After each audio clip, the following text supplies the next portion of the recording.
Sometimes I think about the fact that Robin got to look unique, and then the show continued. Like, do you remember when she had a big nose?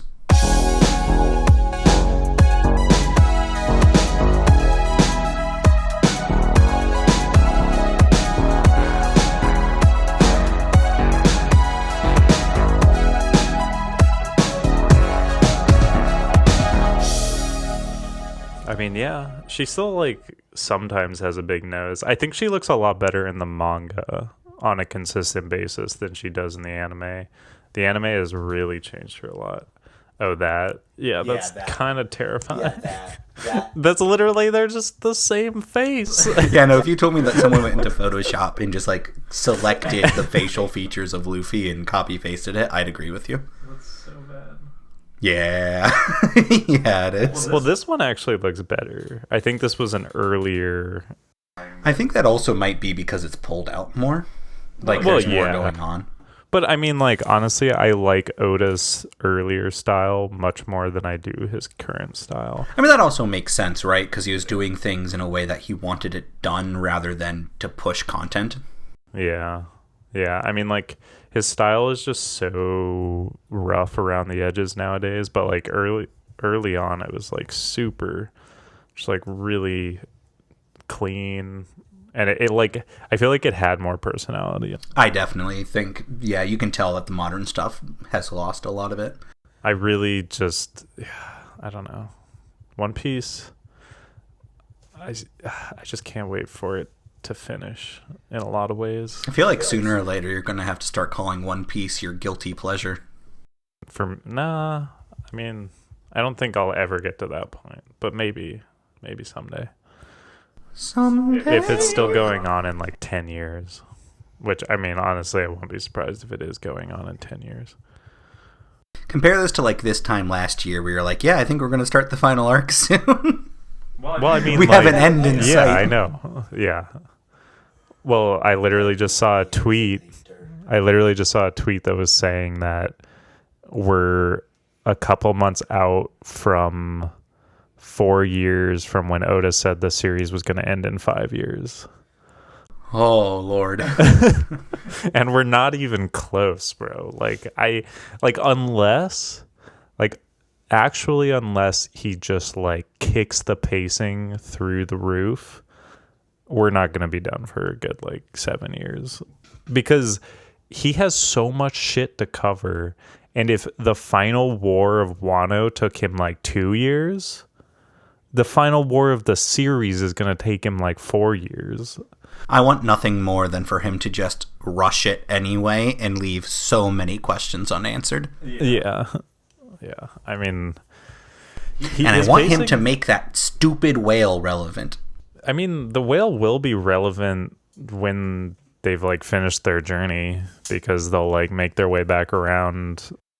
If we watch them travel reverse Grand Line, I'm going to be upset. Well, I mean, I don't think we'll watch them travel reverse Grand Line. They will just go... Well, so there's a lot of things that could happen.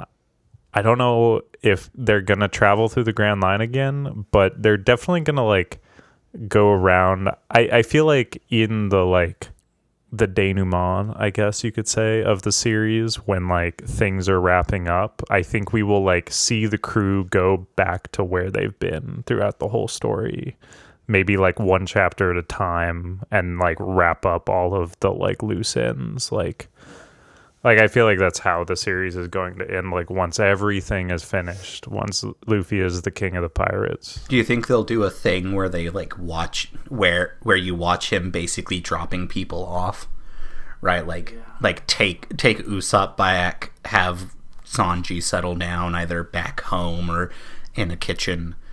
Nami goes back to her village. Yeah, I have no clue. Honestly, when that day Nico happens, Robin is just sort of there because... I don't know. She doesn't. Well, there's actually a lot of possibilities for somewhere she can go once the series is over, due to some, like, major reveals that just happened. Well, okay, fair enough. I was just thinking that, like, yeah, it isn't like she's from Alabaster, right? And just by nature of being, like, her sort of more archaeologically inclined self. You still haven't even experienced what I think is the best arc of One Piece, and that arc is revolved around Robin. I don't know. It's only going to be the best arc if it has my favorite deck, which, so far, my favorite deck is the C9 deck. It's the CP9. Yeah, it's the fella, or I guess it's not CP9. CP9 deck is actually very fun. It's very lottery based, but the person who's definitely not Tim Curry, Rocky Horror Picture Show, transvestite fruit. That's Ivanko or something. Yeah, Ivankov. I don't know what the name of that deck would be. He's fun. He's all about... Or is it the Revolutionary deck? Is that what it's not called? Revolutionary. There is, like, Neo Navy in it, or, like... But, like, there's, like, Prisoner Buggy and, like... Oh, so that's probably the... I think that's the Impel... It's probably Impel Down. Impel Down. Yeah. Impel Down. That's like the prison arc where Luffy tries to break his brother out of prison. Portuguese DAs? Or the other one that I don't care about? No, it's Ace. Fucking that's top like hat Sanji. That's the shit. Well, I mean, honestly, like, those are the two arcs that I'd be most interested for you to read, and they're really close to each other. Like Water 7. Water 7's where you break up Frankie, right? Yeah, and that's like the arc that's revolving around Robin. I've not seen a single moment of Frankie. I've only seen his cards, but fuck, I love Frankie. I mean, Frankie. Just look at my boy. Frankie's great. Like as a character, he hasn't really had very many moments to shine throughout the story, sadly, just because, like, he's a really late addition as far as getting to do anything goes. Well, like him and Brooke and Jinbe. Yeah, I mean, right, like, Brooke, what are they going to do unless they finish Frankie. the series being the important ones? They just don't have the time to do anything important. And if they do finish the series being the important one, it's not going to feel good for, like, people who, like, have watched all these other characters for all this time. So yeah, well, and I mean, Water 7 is kind of also Frankie's arc because we learn his whole backstory during that, and, like, that's kind of the arc they, like, is supposed to get you emotionally invested in him as a character. But it's also, like, it's heavily focused on both of them, and that whole arc is just heavily focused on the crew as a whole, which is why it's, like, one of the best arcs. Good. Because that's really what One Piece lacks, is character development and character motivation outside of their pickup arc. Well, I mean, like, that's the thing is, like, I think a lot of that happened, and a lot of that was really good pre-time skip, and I genuinely think that post-time skip was when Oda just kind of was a little in over his head, you know? I still enjoy pretty much every arc post-time skip, but I just don't think they're to the same quality in terms of, like, who is doing what and, like, the characters that are relevant. Like, he just introduces a bunch of new characters every arc, and then they're just the ones doing things instead of visit them doing their story rather than it being Luffy or Nami's or Chopper's and story. It's like Wano had the potential to be like Zoro's arc, but, like, the thing that literally just happened was in the most recent, like, question corner of the manga volume that just came out. Oda just revealed Zoro's whole, like, family tree, which he hardcore hinted at within the main story, but just never gave us an answer to. And then after the fact was like, oh yeah, here's this family tree for Zoro, and he's actually, like, he's super related to, like, a super important person from Wano. That's some hardcore, I believe gamers nowadays call it quote-unquote environmental storytelling, i.e. bad storytelling, where you have to pull it up in a goddamn codex entry. That's so... What I will say, as, like, an anime trope that I just really don't like in general, stop having to be from important families, right? Like, I haven't seen Red, but I know that, like, now Shanks is, like, just genetically better because of who his family... Like, it's the Naruto Sasuke thing, where it's like, you're just born better. If you're a Saiyan, you are just better than a human. Sucks to be a human. I don't know about Shanks, because I don't think he's necessarily from, like... I think he might be from a celestial dragon family, And the celestial dragons are notoriously like genetically terrible because they're basically a group of inbred people that think they're gods. And so the implication is that Shanks So the implication, and they're terrible, and the implication is that Shanks was picked up by Roger's crew, and he was a baby of one of these celestial dragon families probably. And so he grew up outside of that realm, and like maybe he was before the celestial dragons started to get all fucked genetically, but I don't know. I mean, it's one of those things where it makes for a good story every now and then to follow the chosen one who's just, I'm Goku the Saiyan from Earth. But it just invalidates so much of the character's actual work when Krillin will never be as good as Goku. If Krillin spent an entire real life year in the hyperbolic time chamber, he spent 365 years training. Yeah. He will never catch up to Goku because Goku's a Saiyan. Yeah, no, I agree with that. Right, and that's just prevalent in anime. I think that I think that in One Piece it is prevalent, but I don't think it's prevalent to the same extent that it is in Dragon Ball, because One Piece at least allows these characters. I mean, they're similar to Goku in the way that Zoro grew up away from Wano, so he was not aware of his heritage or anything like that. But he's still him and Luffy both worked really hard to get to where they're at. Yeah. And it's they are ultimately normal humans, because that is kind of how it works in the One Piece universe. They're not oh my god, they have better genetics. It's just they've worked really fucking hard. They weren't born with the Byakugan and are therefore just a better class of ninja. Yeah. Right. So I think that the reason Zoro's backstory or Zoro's heritage was left out of the main story was because I think Wano got out of control, but I also don't think Oda made whether or not Oda meant to make it a Zoro arc, he definitely failed to make it in any way emotionally related to him. Because it's Sanji got a whole fucking arc right before that. Right, on the Big Mom's pirate. Yeah, focused on Sanji and his family. And the only reason I don't think he could do that with Zoro was just because there was too much going on. Just way too much going on.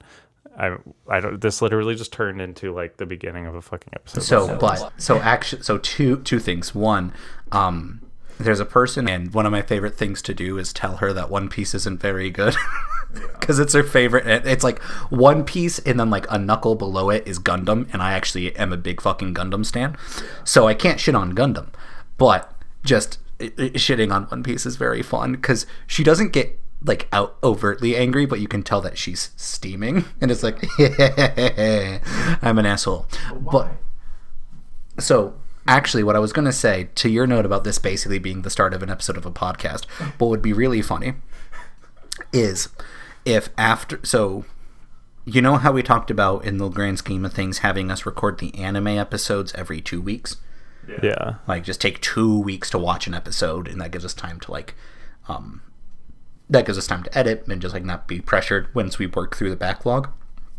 If we record the other week a read along where I read an arc of a volume of One Piece, and then we just release that first, second Monday of the month we release the anime, third, fourth, or first, third Monday of the month we release anime, second, fourth Friday of the month we release my shitty opinions about One Piece, and then you're just there with actual knowledge, and we just keep all of this minus me talking about it. We just keep all of this as episode 1. Yeah. And this was 13-20 minutes. If that's the way for you to get through One Piece, then yes, we got to do it. Because I want you to experience One Piece. I know you're negative about it all the time, but I want you to experience it. Part of it is it's just fun to be shitty about something that a lot of people like. Kind of I like being shitty about Game of Thrones because it's not that great. Or at least the show's not that great. It's got a lot of problems. Is it fun? Yes. Is it, groundbreaking? No. But, when something takes on, a cultural life of its own, I'm this is just the contrarian in me, but I'm okay, but why? I will say, though, before we actually start this episode, the trying to read through Skypiea really hits home as to why Skypiea is where I fell off of the anime. Yeah. Like, a lot of things that are being introduced about the world in general seem like they're going to be important, but the actual going-ons of Skypiea I could not give less of a shit about. Yeah, I mean, that's fair. And I think that's also why a lot of people didn't really care for it. Yeah, I mean, I will not like say that Skypiea is the strongest arc. It was where I almost fell off of the anime. Like, I really like pushed through because I was basically, that was all I was doing. So like, I was just watching it, and like, it was getting slow, but I was just like, I'm just gonna keep watching because what else am I gonna do? A part of me wishes that I still worked nights somewhere so that I could just like spend 8 hours a day just watching shit and get paid for it. But then I wouldn't make as much as I do now. But I'm just genuinely excited for you to read the arc after Skypiea. Fair enough. So I mean, how much more of Skypiea do you have left? like half of the volume. Okay. Because I read half of it and then I put it down and I'm like, I'm not going back to that for a while. And then it's like a month later, I'm like, ooh, I still have Skypiea. I mean, but that's the nice part about One Piece. It'll never go anywhere. It'll always be there for you to experience. And that's why printed media is better than audiobooks. Yeah. But the reason why, just in case we do record this, I prefer audiobooks personally. Just gonna throw that out there. But just anyway. Like, this is the whole cold open. Just like someone comes into this episode expecting Tiger Bunny and Spy Family, and then they just get like 15 minutes about One Piece, and then we go into the shit that actually is. Or what we do is we post this in place of us talking about a volume of One Piece. This is how we introduce the you save this as a separate file, and this is how we introduce the concept of the spin-off show. I was actually thinking it would be funny if before we said our names, we gave an anime hot take. So, like, for me, it'd be something like, and I'm the man who thinks Super Saiyan is the worst part about Dragon Ball, Jack. And with me, as always, is Forrest. That would be good. But I would have to think of a hot take. Yeah, no, we can't just drop it in today, but it would be very fun. Anyway, you good? I mean, I would probably just do a hot take about One Piece every time. And here's why Gear 2 is the best gear. I mean, basically.